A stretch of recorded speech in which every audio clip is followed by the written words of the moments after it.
Para hablar de un punto de vista desde la diversidad sexual e identidad de género, es necesario considerar la transformación histórica que ha experimentado el campo de la sexualidad, transformación promovida por el feminismo desde el movimiento intelectual y político y por los estudios de la sexualidad principalmente, entre otros como los estudios queer, en los que se ven involucradas diversas disciplinas como la filosofía, la sociología y por supuesto la antropología, entre otras.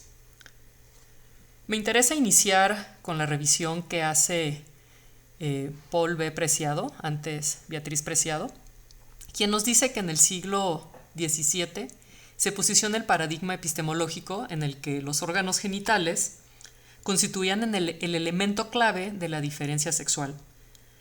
Fue cuando la representación médica de la anatomía sexual produjo la diferencia entre lo masculino y lo femenino. El autor central ha sido Michel Foucault. Paul B. Preciado recurre a Foucault, quien habla de las sociedades disciplinarias y de control. Estas sociedades tienen su origen en la Revolución Francesa, cuando se implanta una dinámica institucional de corrección y regulación sistémica de los espacios, por ejemplo, de la prisión, el hospital, la escuela, el cuartel militar, etc., cuyo objetivo es la regulación del cuerpo y la transformación de los hábitos de conducta. Para Preciado, este hecho ilustra cómo los dispositivos institucionales de poder de la modernidad, ¿no?, desde la medicina, el sistema educativo, pasando por las instituciones jurídicas o la industria cultural, han trabajado unánimemente en un régimen específico de construcción de la diferencia sexual y de género. Un régimen en el que la normalidad, es decir, lo natural, estaría representado por lo masculino y lo femenino, mientras que otras identidades sexuales como las transgénero, transexuales, discapacitados, etc., no serían más que la excepción, el error o el fallo monstruoso que confirma la regla. Posteriormente, a mediados del siglo XX, comenzó a gestarse una noción de la sexualidad que ponía en duda la relación causal entre sexo y género. Esto es, que cuestionaba la idea de que el sexo es una institución biológica predeterminada y fija, que sirve como base estable sobre la que se asienta la construcción cultural de la diferencia de género. Para Preciado, es necesario repensar el sentido de la dicotomía sexo-género, presentada como una relación natural, y entender dicha dicotomía como el resultado de la aplicación de un conjunto de dispositivos políticos e ideológicos. La sexualidad entonces no sería algo biológico, sino una construcción social, una tecnología de dominación.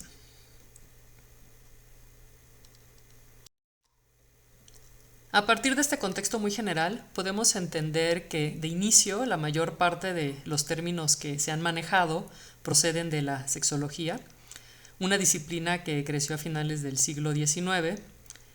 Es por esto, nos dice Kat Weston, que los tópicos asociados con los estudios pioneros lésbicos gays en la antropología se han visto devaluados por un uso impreciso e inconsciente de la terminología, como es el caso de uso de términos como homosexual, hermafrodita, sodomita, transvestido, transexual e incluso transgenerista.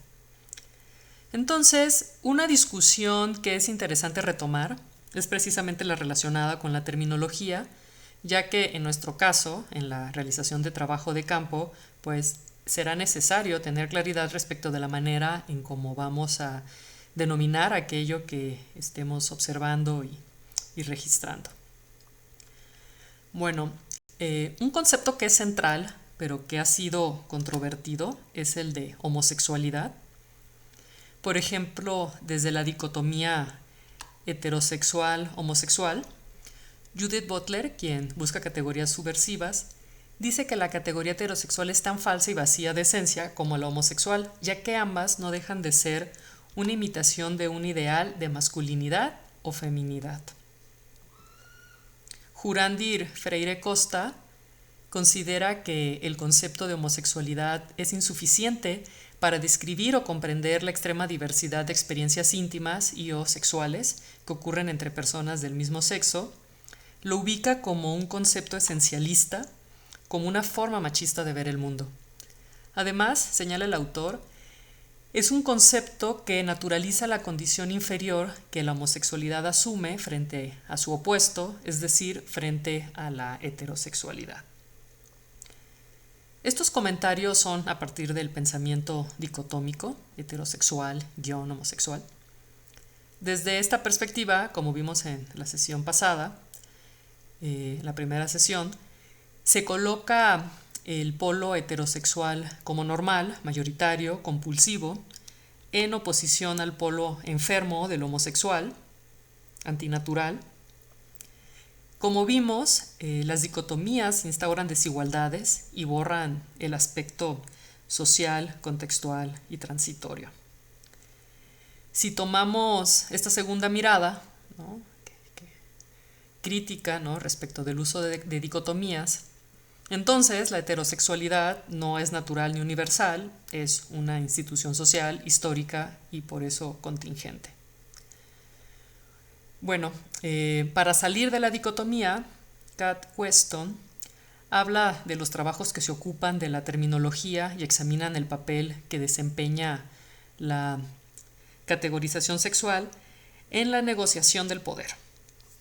Estos análisis reemplazan la cuestión positiva que pregunta ¿qué término es el más exacto?, por una pregunta sobre los contextos que dan lugar a discusiones sobre la clasificación social y las estrategias lingüísticas adoptadas por las personas implicadas.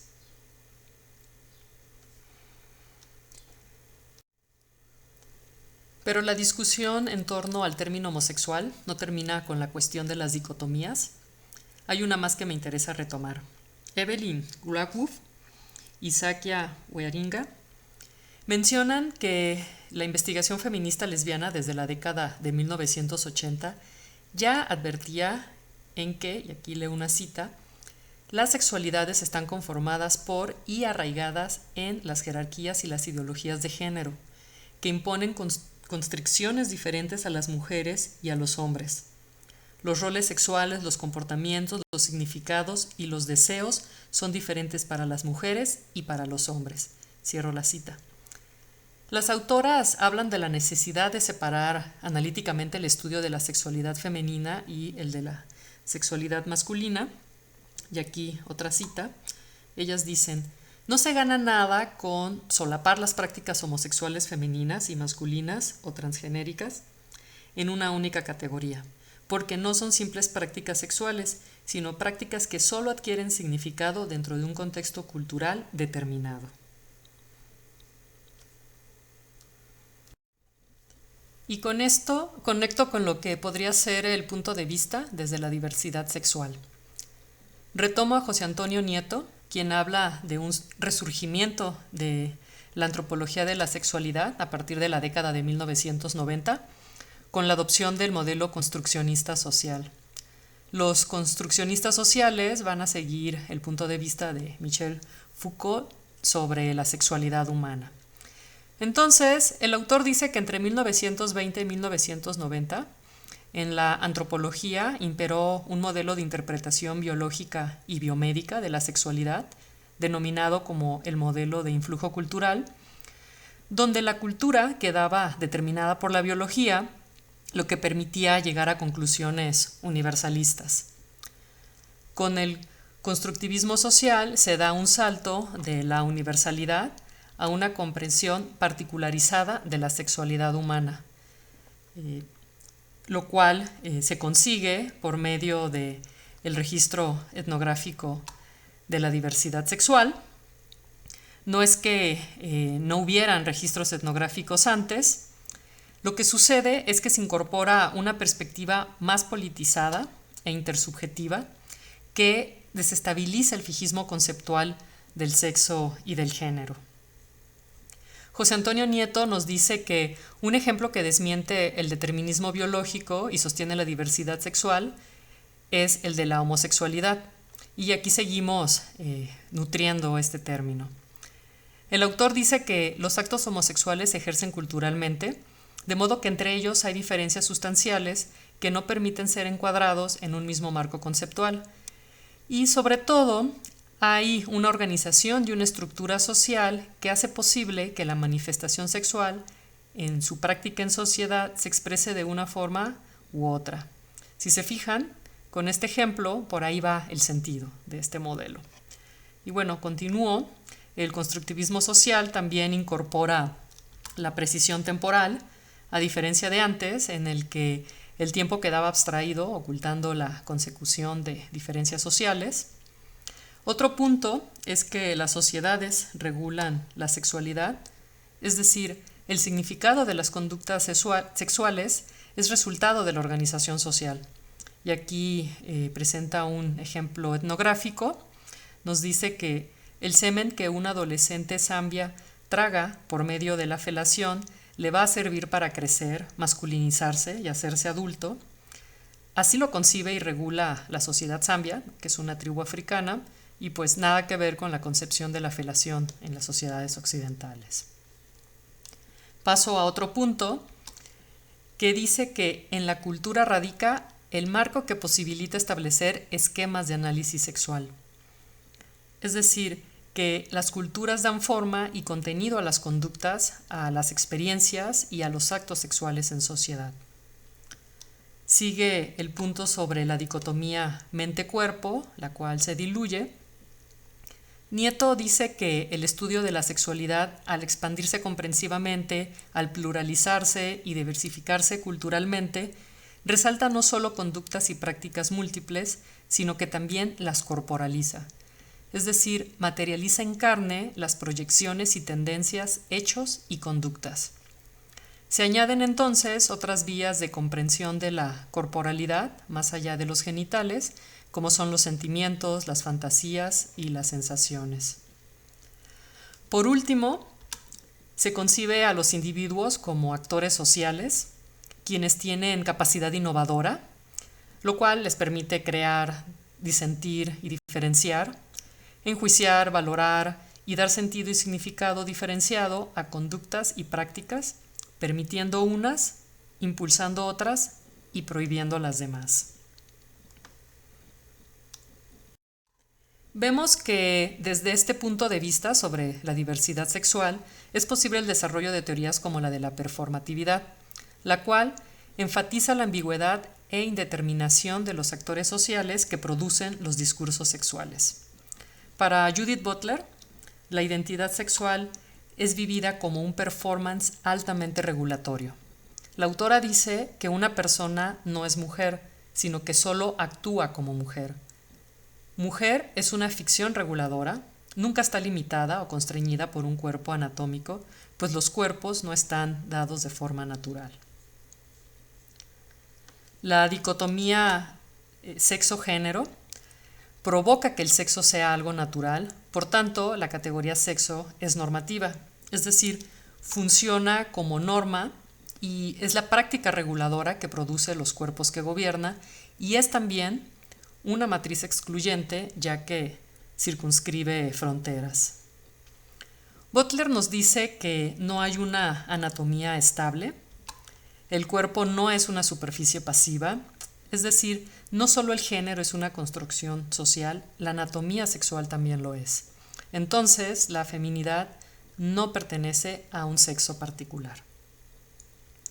Para cerrar, quiero hacer dos anotaciones al margen.